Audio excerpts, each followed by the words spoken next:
हिमालय से लेकर हिंद महासागर तक फैला हुआ भारत रणनीतिक रूप से बहुत ज्यादा मजबूत है, लेकिन इस मजबूत भारत की भी एक कमजोरी है जिसे चिकन नेक कहा जाता है। चिकन नेक यानी कि वो हिस्सा जो भारत के बड़े क्षेत्रफल को सेवन सिस्टर्स के साथ जोड़ता है, सिलीगुड़ी कॉरिडोर। और इसी सिलीगुड़ी कॉरिडोर के दूसरे तरफ स्थित एक राज्य मणिपुर में पिछले कुछ सालों से हिंसा लगातार उफान मार रही है। लेकिन अब इस राज्य से जो खबरें सामने आ रही हैं वो खबरें बता रही हैं कि जल्दी ही भारत माता अपने बाहों को फैलाने वाली है और अखंड भारत की तरफ हम एक कदम बढ़ने वाले हैं।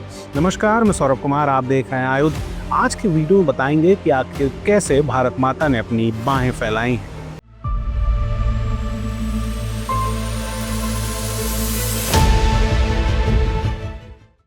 मणिपुर में लगातार हिंसा हो रही थी। ये हिंसा हो रही थी कुकी और मैती ट्राइब्स के बीच में। इन्हीं ट्राइब्स के बीच में से नया रास्ता निकला है।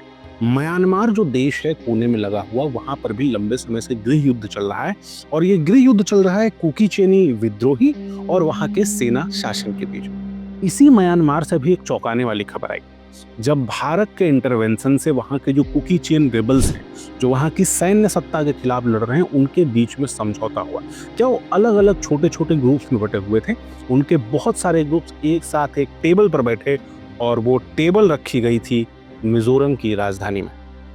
जब म्यांमार के विद्रोही आपस में समझौता कर रहे थे, उस समय मिजोरम के चीफ मिनिस्टर भी वहां पर मौजूद थे। जब उनसे कहा गया कि आखिर वो ये क्यों कर रहे हैं, मीडिया ने सवाल पूछा, तो उनका कहना था कि कुकी चीन्स को एक साथ करना ये मेरे जीवन का मिशन है। अब ये कुकी चीन आखिर इतना जरूरी क्यों? दरअसल जब भारत का बंटवारा हुआ, उसके आईपीएस ऑफिसर रह चुके हैं मिजोरम के सीएम जो हैं लालू धोमा, उनसे जब पूछा गया सवाल तो उन्होंने कहा कि ब्रिटेन ने हमारे साथ नाइंसाफी की है कुकी चीनों के साथ, कि उनको 3 देशों में बांट दिया। वो भारत में भी हैं, म्यांमार में हैं और बांग्लादेश में। अब जब म्यांमार के कुकी चीन लगातार विद्रोह कर रहे हैं सैन्य सत्ता के खिलाफ, तो मिजोरम के ही एक एमपी हैं, वो सीमा पार करके भारत के म्यांमार में जाते हैं और वहां जाकर म्यांमार में जो कुकी चीन विद्रोही हैं उनको ये ऑफर देते हैं कि आप आकर के भारत में शामिल हो जाए। इसके बीच ये खबरें लगातार तेजी पकड़ रही हैं कि भारत म्यांमार के कुकी चीन वाले हिस्से को अपने में मिलाने वाला है। ये खबरें और ज्यादा मजबूत हो जाती हैं जब पता चलता है कि भारत सरकार ने अपने 2 सबसे विश्वास पात्र जनरल्स को इन एरिया में भेजा हुआ है। एक है मणिपुर के गवर्नर भल्ला साहब, जो इससे पहले 5 सालों तक गृह सचिव थे, यानी अमित शाह के सबसे करीबी। इन्हें मणिपुर का गवर्नर बनाकर भेजा गया है। और मिजोरम के गवर्नर हैं जनरल वीके सिंह, जो भारत के सेना अध्यक्ष रहे हैं। ऐसे में ये चिकन नेक है, इसके आसपास आने वाले इलाकों में से एक देश म्यांमार हम में शामिल हो रहा है। इसके लिए ऑफिशियल टॉक्स शुरू हो गए। अब चलिए दूसरे राज्य की तरफ बढ़ते हैं। ये दूसरा राज्य है भूटान। भूटान के राजा पिछले 4 महीनों में 2 बार भारत के दौरे पर आ चुके हैं। एक बार दिसंबर 2024 में और दूसरी बार फरवरी 2025 में। अभी 2025 में जब वो भारत आए तो मीडिया से बात करते हुए उन्होंने प्रधानमंत्री नरेंद्र मोदी को अपना बड़ा भाई बताया।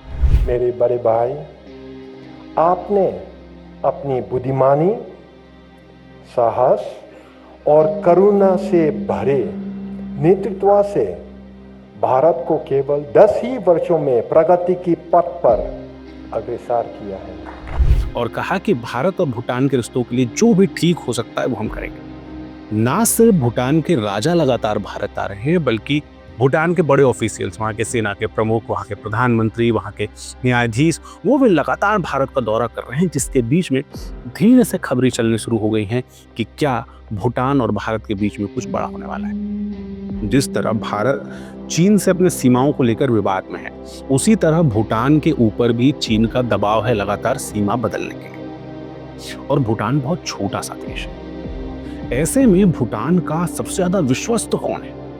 भारत। क्योंकि भूटान का जितना ट्रेड है उसमें से 80% ट्रेड भूटान का भारत के साथ है। और भूटान के राजा प्रधानमंत्री नरेंद्र मोदी को बड़ा भाई बता रहे हैं। ऐसे में अगर आने वाले समय में भूटान और भारत के बीच में कोई ऐसा समझौता हो जाए जिससे दुनिया हक्की बक्की रह जाए, तो कोई चौंकने वाली बात नहीं होगी। इसी चिकन नेक कॉरिडोर के बगल में एक और देश है जिसका नाम है नेपाल। नेपाल में इन दिनों चल रहे हैं प्रदर्शन। क्योंकि 2008 में नेपाल 2008 से पहले हिंदू राष्ट्र था। 2008 में वहां आ गई डेमोक्रेसी और वहां की सत्ता पर काबिज हुए कम्युनिस्ट पार्टी से प्रभावित हो। 2008 से भी कितना साल हो गया? 16-17 साल। इन 16-17 सालों में ही नेपाल की जनता डेमोक्रेसी से हो गई है परेशान और वहां की जनता सड़कों पर उतरकर जो पुराने राजा थे उनके ज्ञानेंद्र वीर शाह उनको दोबारा राजा बनाने की मांग कर रही है, राजशाही को वापस लाने की मांग कर रही है। अब राजशाही में ये जो संगठन प्रदर्शन कर रहे हैं, एक बार जरा इनके नाम को ध्यान से देखिए। इस नाम में आपको कुछ ऐसा दिखेगा जो आमतौर पर भारत में दिखता है। ना सिर्फ उनके नारे और नाम भारत के जैसे हैं, बल्कि जब ज्ञानेंद्र वीर शाह की रैली निकल रही थी तो वहां पर एक तस्वीर उत्तर प्रदेश के मुख्यमंत्री योगी आदित्यनाथ की भी थी। अब योगी आदित्यनाथ की तस्वीर वहां पे होना एक और मामले में खास है, क्योंकि योगी आदित्यनाथ ना सिर्फ उत्तर प्रदेश के मुख्यमंत्री हैं, बल्कि गोरखपीठ, गोरखनाथ जो मठ है उसके मुख्य पुजारी भी हैं, उसके चीफ। और गोरखनाथ समुदाय से उत्तर प्रदेश में नहीं है, वो पूरे साउथ एशिया में फैला हुआ है और सबसे ज्यादा उनका कहीं प्रभाव है तो भारत और नेपाल में। नेपाल में गोरखनाथ समुदाय का इतना प्रभाव है कि जो गोरखा आपने सुन रखा हो, गोरखा, उनका नाम भी गोरखनाथ के ऊपर ही पड़ा है। ना सिर्फ ये, बल्कि अभी 2015 में हिंदू एक सम्मेलन हुआ था नेपाल में, जिसमें राजा ज्ञानेंद्र वीर शाह भी मौजूद थे। वहां पे योगी आदित्यनाथ को बुलाया गया था। योगी आदित्यनाथ ने 2015 में मंच पर खड़े होकर के कहा था कि वो चाहते हैं कि नेपाल जल्दी से दोबारा हिंदू राष्ट्र बने। बहुत अच्छा लगता है जब हम लोग नेपाल में कहीं आते हैं, नेपाल के आम जन के प्रति, राज्य संस्था के प्रति उनके मन में जो आदर का भाव है, मैं देख रहा था। चाहे वहां मैं भी पशुपति क्षेत्र में भगवान पशुपतिनाथ के इस परिसर में हम सब एकत्र हैं। हम लोग जब यहां पर आए थे, मैंने एक ही नारा सुना कि हमरो देश, हमरो देश, हमरो राजा, हमरो देश, प्राणों से प्यारा बंधो चाहे। जो राज परिवार है, शाह परिवार नेपाल का, वो भी अपने आप को गोरखनाथी मानते हैं, यानी कि नेपाल के राज परिवार के राजगुरु कोई और नहीं, योगी आदित्यनाथ है। ऐसे में आने वाले दिनों में नेपाल किस करवट बैठेगा? नेपाल के बाद चिकन नेक के ठीक नीचे एक और देश है बांग्लादेश।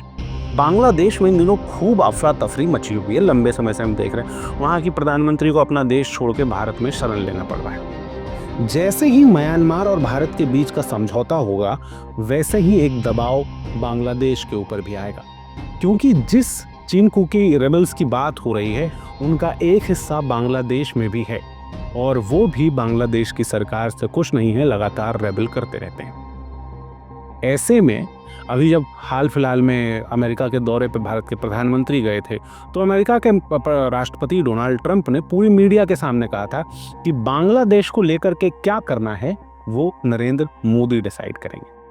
एक मिनट के लिए अगर मान भी लें कि ये सब कुछ हो सकता है, तो सबसे बड़ा जो इफेक्ट बट लगता है वो लगता है इंटरनेशनल प्रेशर बहुत ज्यादा आएगा। इंटरनेशनल प्रेशर को भारत कैसे संभाल पाएगा? अब देखिए, अभी के हिसाब से अगर भारत ऐसा कुछ करने का तय करता है, तो कौन सी ऐसी अंतर्राष्ट्रीय शक्तियां हैं जो भारत के ऊपर दबाव बना सकती हैं? अमेरिका, यूरोप, रशिया और चाइना। यूरोप खुद की लड़ाइयों में इतना ज़्यादा बिजी है कि किसी और के ऊपर ध्यान नहीं दे सकता। अमेरिका के साथ उनकी पट नहीं रही। ऐसे में यूरोप कुछ कहे भले दे, कुछ कर पाएगा ये बहुत ज़्यादा मुश्किल है। अमेरिका की डोनाल्ड ट्रंप जब राष्ट्रपति बन के आए हैं, उनका पहला मोटो ही यही है कि हमको किसी और राज्य के मामले में इंटरेस्ट नहीं लेना है, हमको अमेरिका के मामलों में इंटरेस्ट लेना है। रशिया यूरोप और यूक्रेन के साथ इतनी बड़ी लड़ाई लड़ रहा है, ऐसे में भारत लगातार उसके साथ खड़ा है। तो जब भारत ऐसा कुछ करता है, उसमें रशिया इंटरवीन करेगा, ये बहुत ज़्यादा मुश्किल है। अब बच गया चीन। संभावनाएं हैं कि चीन फुदक सकता है, लेकिन चीन भी दुनिया की बदलते हुए मायनों को, समीकरणों को समझ रहा है। और यही कारण है कि जस्ट एक दिन पहले चीन की सरकारी मीडिया ने प्रधानमंत्री नरेंद्र मोदी की तारीफ में कसीदे पढ़ते हुए आर्टिकल पब्लिश किया है। ऐसे में चीन अपने बिजनेस इंटरेस्ट को छोड़ करके बांग्लादेश या पाकिस्तान के लिए आवाज उठाएगा, ये थोड़ा मुश्किल ही लगता है। ये भारत माता ने अपनी एक बाजू फैलाई है। भारत माता ने दूसरी तरफ अपनी जो बाजू फैलाई है उसकी खबरें हम लगातार टीवी पर देख रहे हैं कि कैसे खैबर पख्तूनख्वा और बलूचिस्तान के लोग पाकिस्तान के सरकार के खिलाफ विद्रोह कर रहे हैं। वो अब पाकिस्तान के साथ नहीं रहना चाहते, पाकिस्तान से अलग होना चाहते हैं। लेकिन जब कभी भी पाकिस्तान को भारत में एनेक्स करने की, पाकिस्तान को भारत में मिलाने की बात होती है तो एक डाउट आता है कि अगर पाकिस्तान को अपने में मिलाएंगे तो ऐसे में पाकिस्तान के लोगों को भी आपको, जो कि आतंकवादी मानसिकता के हो चुके हैं, जो लगातार बम फोड़ रहे हैं, गोलियां चला रहे हैं, ऐसे में कैसे हम उनको भारत की सीमाओं पर लेकर आ जाएं? अगर उनको हम अंदर लेके आ जाते हैं तो इससे हमारा भारत अंदर से कमजोर हो जाएगा। आपको पता है खैबर पख्तूनख्वा और बलूचिस्तान की सबसे मजे की बात क्या है? बलूचिस्तान पाकिस्तान की 46% टेरिटरी है, जमीन, लेकिन पॉपुलेशन का मात्र 5% है। और जैसे ही बलूचिस्तान और खैबर पख्तूनख्वा भारत का हिस्सा होते हैं, वैसे ही पाकिस्तान के साथ एक सबसे बड़ी त्रासदी होगी कि उसका समुद्र से कनेक्शन पूरी तरह से खत्म हो जाएगा। वो एक लैंड लॉक कंट्री में बदल जाएगा, जिसके बाद उसका विकास और ज्यादा मुश्किल होगा। इन सभी खबरों, इन सभी घटनाओं को देखते हुए हमें तो भाई साहब यही लग रहा है कि भारत माता अपनी बाजुएं फैला रही हैं। आपको क्या लगता है? कमेंट करके बताइए। इसके साथ ही इस मामले में अगर आपकी कोई और ऑब्जर्वेशन हो तो कमेंट बॉक्स में लिखिए। इस तरह की वीडियोस हम लगातार आपके लिए लेकर आते रहते हैं। आपका बहुत बहुत धन्यवाद। लगातार जुड़े रहने के लिए आयुक्त को सब्सक्राइब जरूर करें।